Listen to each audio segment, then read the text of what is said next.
Olá, meus irmãos, graça e paz seja convosco. O título da lição de hoje é Resolução de Conflitos. Irmãos, olha, eu quero deixar aqui uma mensagem já de antemão. Peça sempre a Deus a característica do fruto do Espírito que enobrece o caráter de um cristão, de um cidadão, de um ser humano. E essa característica, eu estou falando especificamente do último, mas não menos importante. De fato, ele deveria ser o primeiro. Apesar que o primeiro fruto do Espírito, a primeira característica é amor. Sem amor, nada você consegue, porque o domínio próprio, que é o último dessa essa característica que envolve, ele é tão importante quanto o primeiro. Na verdade, o domínio próprio é uma demonstração do que você tem, que é amor. Então, o amor vem como base e o domínio próprio vem como uma consequência do amor. Você externaliza o seu domínio, o seu controle emocional por conta do que você tem amor. Só que o termo ali no fruto não tem a ver com o ser ou fazer, mas tem que a ver com o ser. Eu não devo ser uma pessoa amorosa, eu preciso ser uma pessoa amorosa. Eu não devo. A prática me dignifica o meu caráter.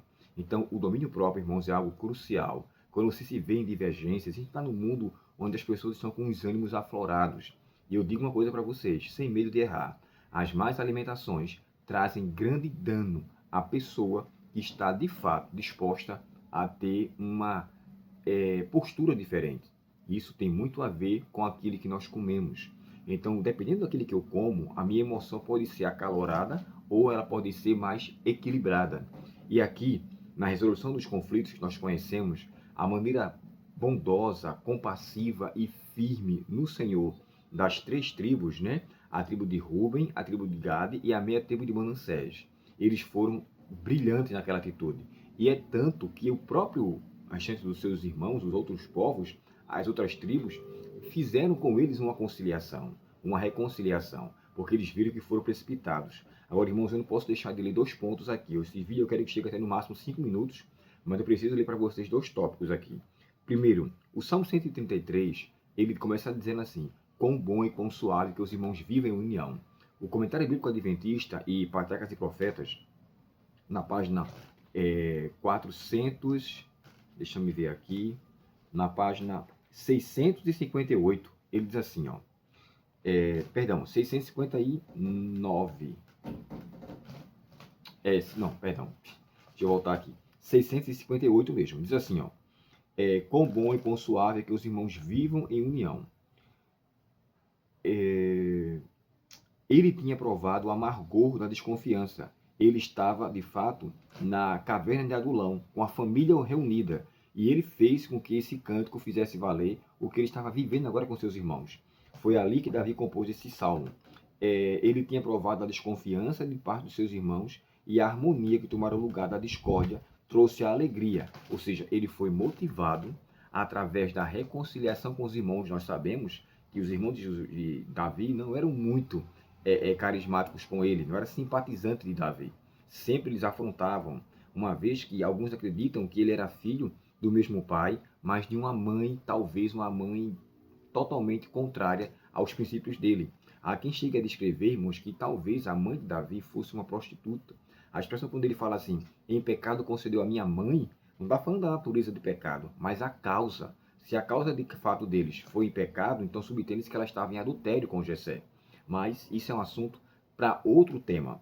Porém, aqui, ele vê os seus irmãos, vê a volta deles para com ele, então ele suavemente louva ao Senhor. Agora, o texto de João 17, irmãos, isso aqui é uma oração sacerdotal de Cristo. Ele fala assim, Senhor, que eles sejam um. O propósito de Deus aqui é que houvesse uma unidade de todos com Cristo. Nós não devemos, irmãos, ser iguais em todos os sentidos, cada um com sua personalidade, mas buscando o mesmo propósito. Se eu quero o céu, eu tenho que ser manso e humilde, ser compassivo, ser uma pessoa paciente, se eu de fato quero estar lá. E o outro texto para fechar é 1ª Carta de Pedro 3, 8 e 9.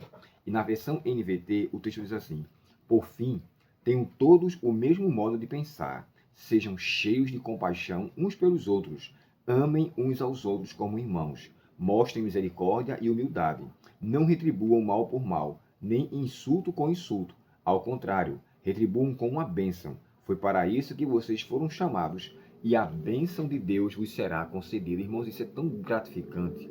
É quando a gente mostra a compassividade com os outros, quando a gente mostra a bondade, é que nós somos agraciados. A consciência não fica pesada, o seu coração não fica apertado, você sente que foi um instrumento de Deus para com os outros. O autor colocou aqui 6 tópicos, mas eu vou considerar um comentário que eu estava aqui lendo sobre um acréscimo que ele fala mediante a isso. Ele não só fala dos 6 pontos, mas ele fala de 7 pontos. Olha só.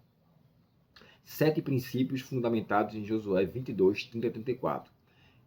A pessoa deve escutar ativa, atenta e paciente. Isso reduz muito a ocorrência dos conflitos.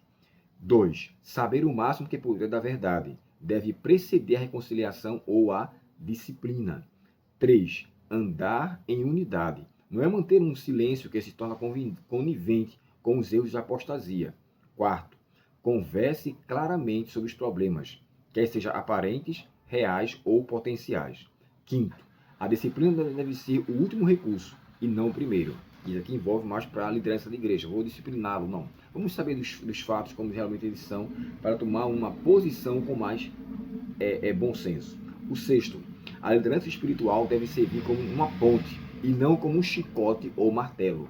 Não é o fato de eu saber a verdade que eu devo condenar ou julgar o meu irmão por algo que ele está fazendo que é contrário àquilo que eu sei.